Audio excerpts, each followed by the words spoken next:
Ready to break up with your bullshit? I mean, all those excuses that are keeping you stuck. Because you have one life to live. And if you're not having fun yet, then that's a problem, dude. Welcome to Goals, Grit, and some woo-woo shit. The podcast where you learn about the habits of kicking ass at life.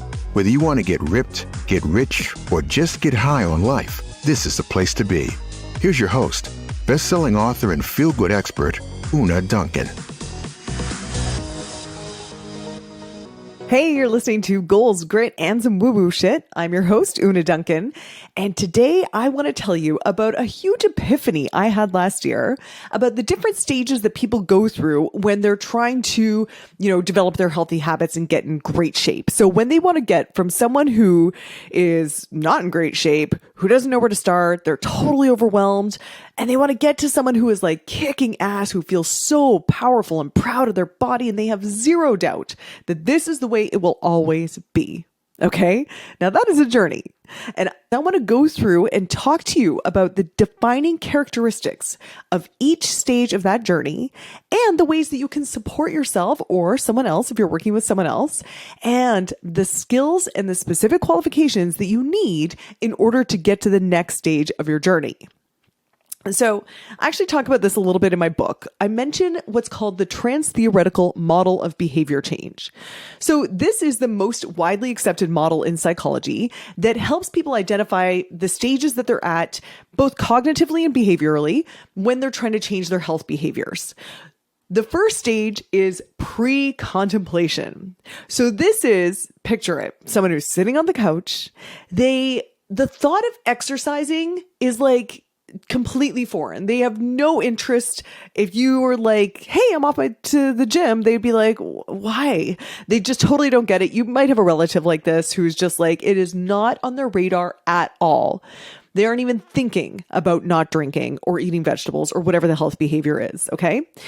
So if you are dealing with someone at this stage, now I know the temptation is if healthy habits are important to you, I know that you're like, Dad, it's so good for you. Like, come for a walk with me, blah, blah, blah. A lot of people will often come to me and say, oh, what can I do to make my teen, my partner, my parents, get motivated? But listening, dude, if you're dealing with someone who's at that stage, there is not much you can do because that stage is characterized by complete denial and total ignorance of the problem. They don't see a problem. It's just they're not even thinking about it.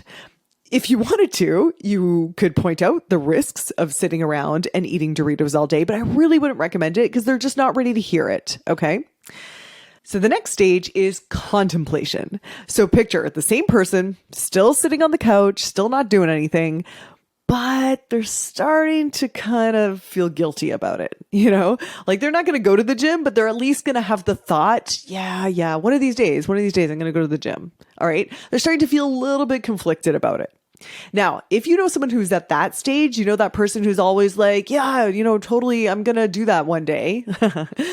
What they probably need is a little bit more information. Often they are blocked with ideas like, I'd love to get in shape. But it's just, I don't have the time. It's going to take so long. I'll have to exercise for an hour every day. Or, if I commit to getting in shape, that means I'll never be able to drink beer again or have my favorite foods or have popcorn at the movies or whatever. Or, you can't get in shape when you're my age or with my injury or whatever. Okay. So usually someone at that stage who's not doing anything, but they kind of feel conflicted about it, they have all these barriers that are making the change feel so big. And what you can do to help them or yourself is maybe just show them the possibilities, give them a little bit more information, and then they might move on to the next stage. The next stage is called preparation. Okay, so this is someone who's like, okay, all right, I'm doing it. I'm getting off the couch. I'm joining a gym. And they do, and they actually join it. Like they haven't gone yet. They haven't moved yet, but they've joined the gym or they've bought the sports bras or the running shoes, or maybe they've even just started researching gyms and different programs, or they bought a healthy cookbook or whatever, maybe they've started telling everyone, all right, I'm going to do this. I'm starting this new thing. I'm going sugar-free on Monday or whatever. Okay. So at this stage, what people really need is to be totally clear on exactly what they're going to do. Where is the gym? How long is it going to take me to get there? What am I going to do when I get there? Who can help me? So in my world, This is people who have, for example, bought my program, but they haven't started yet. So in business world, we call this onboarding. Like, how do I onboard people into this new world? So they will get a series of emails that says, okay, here's exactly what's going to happen. This is the date that you're going to get access to the site. Here's your grocery list. Here's your checklist of exactly what you're going to have to do every day to get success. And by the way, you should book off 30 minutes 3 times a week to exercise. Here's the one piece of equipment you need. Here's the link to buy it. Here's where you can contact us. This is where you can get your questions answered, blah, blah, blah, blah, blah. You just want to make them feel totally prepared. Okay. So the next stage is action. And this is where you're like, look, mom, I'm doing it. This is where you're actually going to the gym and you're so proud of yourself, or you've been, alcohol free for a week or whatever it is. You're so proud of yourself. And at this stage, what is so important is to feel rewarded for your action. Okay. Now, this is a whole other conversation, but when people quote unquote fall off the wagon, it's almost always because they didn't find a way to make the healthy action feel good, right? I talk about the habit loop. They've got the trigger, behavior, and reward. You've really got to focus on that reward portion to build up that habit loop, okay? The more rewarding it will be, the stronger the link between the trigger and the behavior. And then that's why it's a loop. And the more you make it feel good, the more you're going to want to do it. And then the more it's going to keep happening, okay? Now, the other important thing at this stage is social support. The more you can surround yourself with other people doing this new activity, this new habit, the better, because it will become your new norm, okay? Okay. So now, here's where I deviate from the Transtheoretical model. And this is the big epiphany that I had last year. Now, with the Transtheoretical model of behavior change, after action, you go into maintenance. And then there's relapse. And then you start all over again with preparation. And it's kind of a loop. Now, for a long time, I agreed with this. I would do a lot of like morning shows and I would explain the Transtheoretical model. This is like one of my gigs that I would do every January. But this past year, I started to look at my clients and I was like, you know what? It's not action, maintenance, relapse. It doesn't have to be a loop. It can be a progression that leads towards mastery if you develop certain skills along the way. So here is my adjusted model that I use in my program. And it actually kind of follows, this is what I noticed last year. It follows the stages of life. Okay? So when people first hit that action phase, it's kind of like being a little kid. I call it being an emerging MF'er. I call all my clients MF'ers, which stands for Masters of Fitness, obviously. So I call it being an emerging MF'er. So when people are first in action, they are so cute. They're so like full of energy and enthusiasm. But here's the deal. When you're in that stage, you need really clear, really simple instructions so you don't get overwhelmed, just like a little kid. You also will probably want a really clear authority figure to tell you exactly what to do. And you want to do everything right. And you want the authority figure to see that you're doing it right and give you assurances. Yes, that's right. Keep going. You're doing great, right? You want a lot of reassurance that you're doing it right. Because you're learning these new skills. And what you need to do when you're learning new skills is you need to just practice and practice and practice. Just like a little kid learning to ride a bike or, walk or whatever. They just need to practice. They're going to fall down. They need an authority figure to pick them up. Go, that's okay. Keep going. I got you. Right? And that practicing is what's going to build their confidence, or your confidence if you're at the stage. And here's the deal.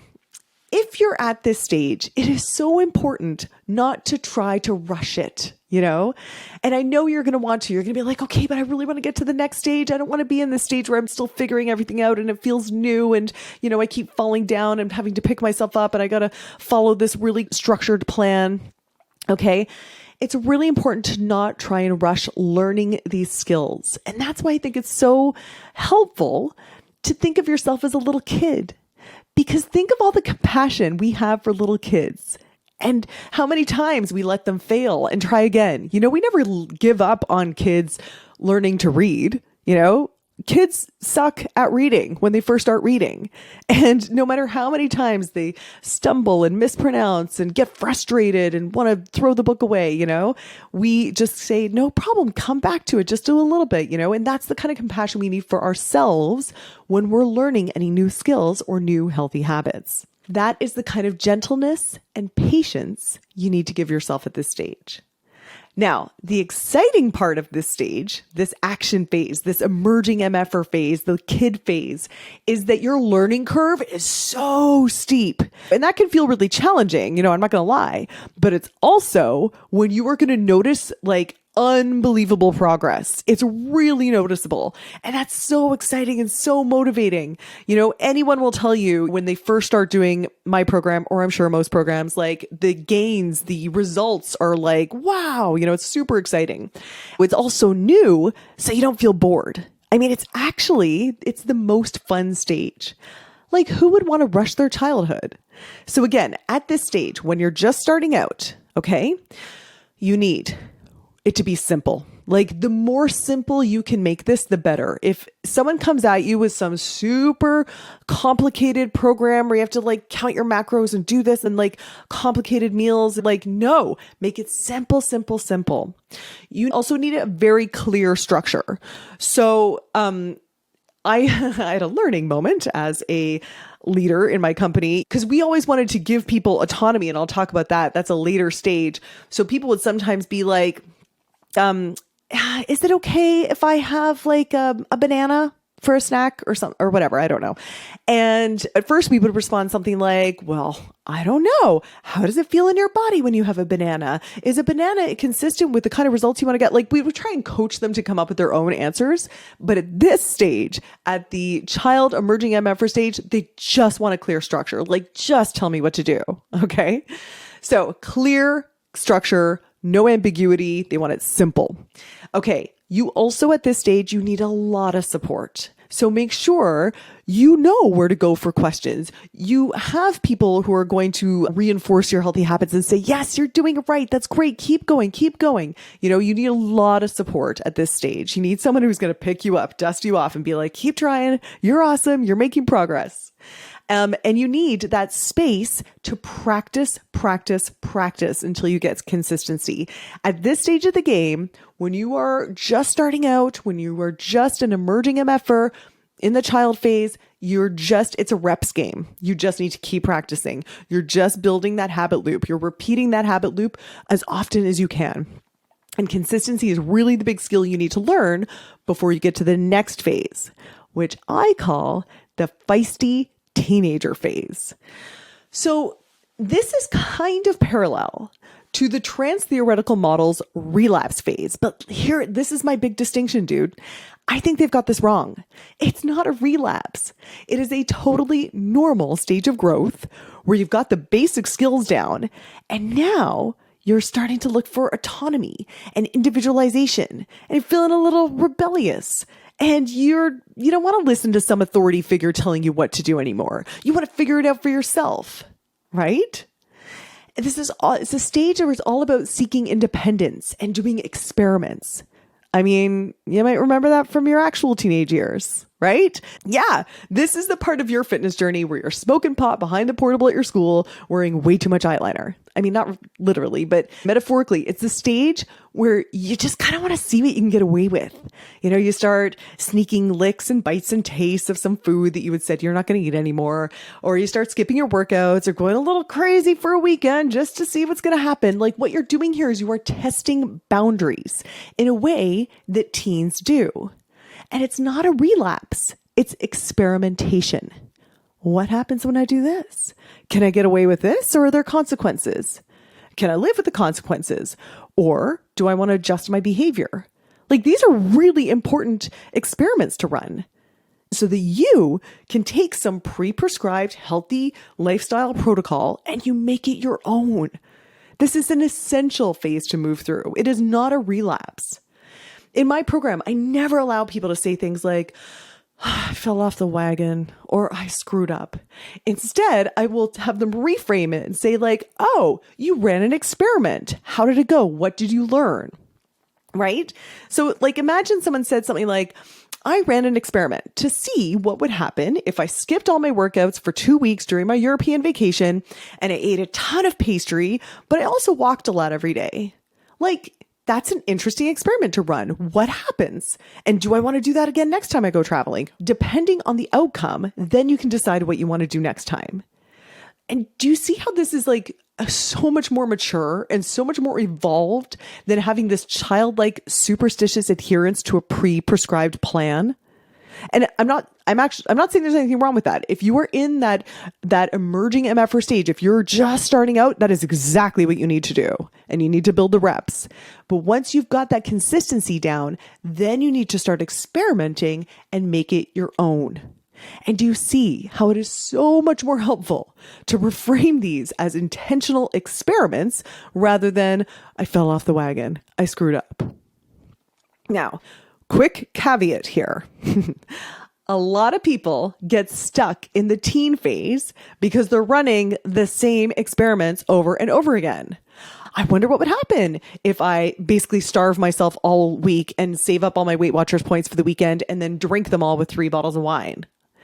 Listen, if you've done that experiment and you didn't like the results, then learn from it and move on. Please don't repeat the same experiment over and over again. That's like Einstein's definition of insanity. People who are running the same experiments and not getting great results and then running them again because they've got this sense of rebellion, they need to understand they're not really like sticking it to anyone but themselves if they keep repeating the same unsuccessful experiment. Okay? So don't get stuck in the teen phase. Here's what you need to do to graduate beyond the teen phase. First, the teen phase is about conducting intelligent experiments that will help you determine and individualize a healthy lifestyle that works for you. 2, the primary skill set here is to develop a habit of self-monitoring so that you can determine the success of your experiments. Do I want to do that again? Yes or no? And then you move on. And in doing so, you are going to develop a sense of autonomy and you will realize that you are 100% responsible for your own results. And that, my friend, is a primary characteristic of the next phase, which is being a grown-ass adult. So in the grown-ass adult phase, this is where you've run all your experiments, you've learned your lessons, and you have figured out the healthy lifestyle that works for you. And you're pretty much executing it consistently. Not a lot of drama. And again, it's really about understanding that you are 100% responsible for your own results and you accept that. And you know, you're not blaming a program or a guru or a circumstance in your life. You're like, nope, it's up to me and I know how to make that happen. An adult has developed really strong skills in meeting challenges through practice and practice and practice. And in doing so, they have developed an identity as someone who does this. And let me make a distinction here about how you can know if you really have that identity as someone who is a healthy eater, for example. Now, if I were to say to you, are you going to eat healthy 3 Tuesdays from now? Now, if you are just like on a diet or you're kind of pretty shaky with your new habits, that's okay. But if someone said to you, are you going to eat healthy 3 Tuesdays from now? You'd probably be like, I don't know. Let me see my calendar. I don't know what's kind of going on that day. You know, if I'm at home, probably, but if I'm on vacation, I don't know. It depends if I've got friends over. Okay. So that is not someone who is 100% solid in their healthy habits. Because if somebody has an identity as a healthy eater, if you say, are you going to eat healthy 3 Tuesdays from now? They'd be like, of course, I'm a healthy eater. That's what I do every day. Do you hear the difference? So that's how you know if you have an identity as someone who just does this. Now, if you're at that adult stage, that grown-ass adult stage, at this stage, you're probably pretty close to your fitness goals, or at least you're on a steady trajectory in that direction. Probably not a dramatic trajectory at this stage. That tends to happen more in the child phase. And the teen phase, it tends to be like all over the place. Lots of up and downs, lots of drama. Also in the adult phase, you no longer feel the need to constantly experiment because you've pretty much at this point figured out the rituals and the habits that feel sustainable and totally successful for you. Great, right? So what's the problem with the adult phase? Well, the only problem with adulthood is that it's a bit boring. Like, I don't know if you've noticed this about your actual adulthood, but sometimes it can feel like one long freaking to-do list. And like at this point, you're pretty good at executing the to-do list, but like, where's the fun? I mean, you don't probably miss the hard work and the brain power and the focus that the child phase needed, or the like up and down drama of the teen phase, but you might miss that like excitement of when all these habits felt like new and novel and you're noticing all these crazy results, or, you know, that rebellious feeling when you're a teen and you decide to just fucking chuck all your habits in the dumpster fire for a weekend of glory. I don't know. You've learned your lessons. You know that that's not going to make you feel good. But yeah, being in this phase can feel a little like, ho-hum. So here are the 2 final skills that you need to learn that's going to take you from being in the adult phase to truly becoming a master. First, you need to learn how to systematically apply the principle of progressive overload. And that's going to help you continue to get this sense of growth and progress. So progressive overload is a fitness principle. It's probably a life principle, but I'll say a fitness principle, that if you want to see continued results, you need to continually make it harder. And I'll talk about that more in another episode. But basically, what you need to do to master this is you really need to learn the levers that you can pull to kick up your results when you want to. Second skill, you need to learn how to combat complacency through reinforcing your healthy habits. And what I mean by that, my friend, is you need to figure out how to make them feel fun again.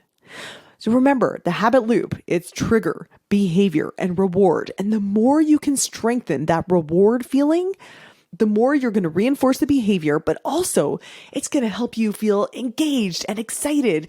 And even though you're kind of already freaking awesome at doing it, it's going to keep you pumped to keep doing it. So then what happens? Once you've gone through the child phase and you've developed the foundational skills, and then you've got the consistency going, then you hit the teen phase where you like do all these experiments and it's a bit rough and it's a bit up and down, but finally you've designed your own individualized set of habits that make you feel good. And then you hit the adult phase where you learn the skills of how to see continued improvements and continue to make it feel fun and exciting. Then you are truly a master of fitness awesomeness.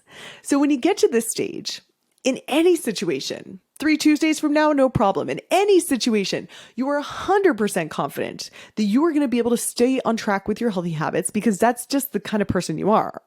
You are the kind of person that automatically makes healthy choices that are going to make you feel good. That is just your standard now. You are happy with your body, but by no means do you feel like, okay, I'm finished. Right? You are always so pumped and excited for the next challenge, and you feel totally confident that you can meet those challenges because you have a proven track record of setting goals, overcoming difficulties to achieve them, and achieving those goals. And then when you realize, once you've accomplished this with your physical health, you can accomplish these skills in other areas of your life. You know, one thing I've witnessed in doing this is that when people finally master their physical health, there's a ripple effect, dude. There is a ripple effect. It goes through their emotional and their mental health, and then it hits their relationships, and then their careers and their finances. You cannot underestimate the power of mastering your physical health. Okay, so that's my soapbox. But listen, a couple of things I want to point out here. One thing, if you're curious about what stage you're at, I mean, you probably listen to this and you're like, oh, ding, ding, ding, I'm totally a teen or whatever. But if you're curious about where I would place you, I've got a quiz. It's at fitfeelsgood.com/quiz. Yeah, just wanted to make sure I got that right. fitfeelsgood.com/quiz. I'll put the link in the show notes. And if you listen to this and you're like, oh shit, I totally know what stage I'm at, and it sure isn't being a master, I want you to take it easy on yourself. Like, that's why I wanted to reframe these stages with the stages of life. Because consider how much compassion and tolerance we have for the young people in our lives. You know, like, we love the little kids and the teens exactly as they are. Like, we would not want to change their chubby cheeks and their covered in food and their awkward teen coolness and cracking voices. We wouldn't want to change any of that for anything. We don't want to skip any of that. And we are super excited for all the growth and learning they have coming up and all the potential that they are going to grow into. So that is exactly how I want you to treat yourself. No matter where you are on your journey, you are perfect right now, exactly as you are. Even if your habits are kind of shaky, even if your belly is kind of shaky, you're perfect right now. And it is totally possible to be happy with where you are right now and excited about where you're going. Like a little kid who's so happy to be a kid, but they're also really excited to be an astronaut someday, right? So no matter what stage you are at today, you are awesome and perfect. And it's really exciting because you have so much potential. So I hope you found this helpful. Let me know what you think of this. Does it resonate with you? Send me an email or a DM. I would love to hear your thoughts on the stages of the fitness journey. All right, I'm at Una Duncan on Instagram, and I'll talk to you next week. Bye. Hey dude, thanks for listening. If you like this episode, make sure you're subscribed so you can get the next one. And by the way, if you rate and review this podcast, it really helps me get found by other people who need some goals, grit, and some woo-woo shit. And be sure to connect and DM me at Una Duncan on Instagram and let me know what you thought of the episode. Chat soon.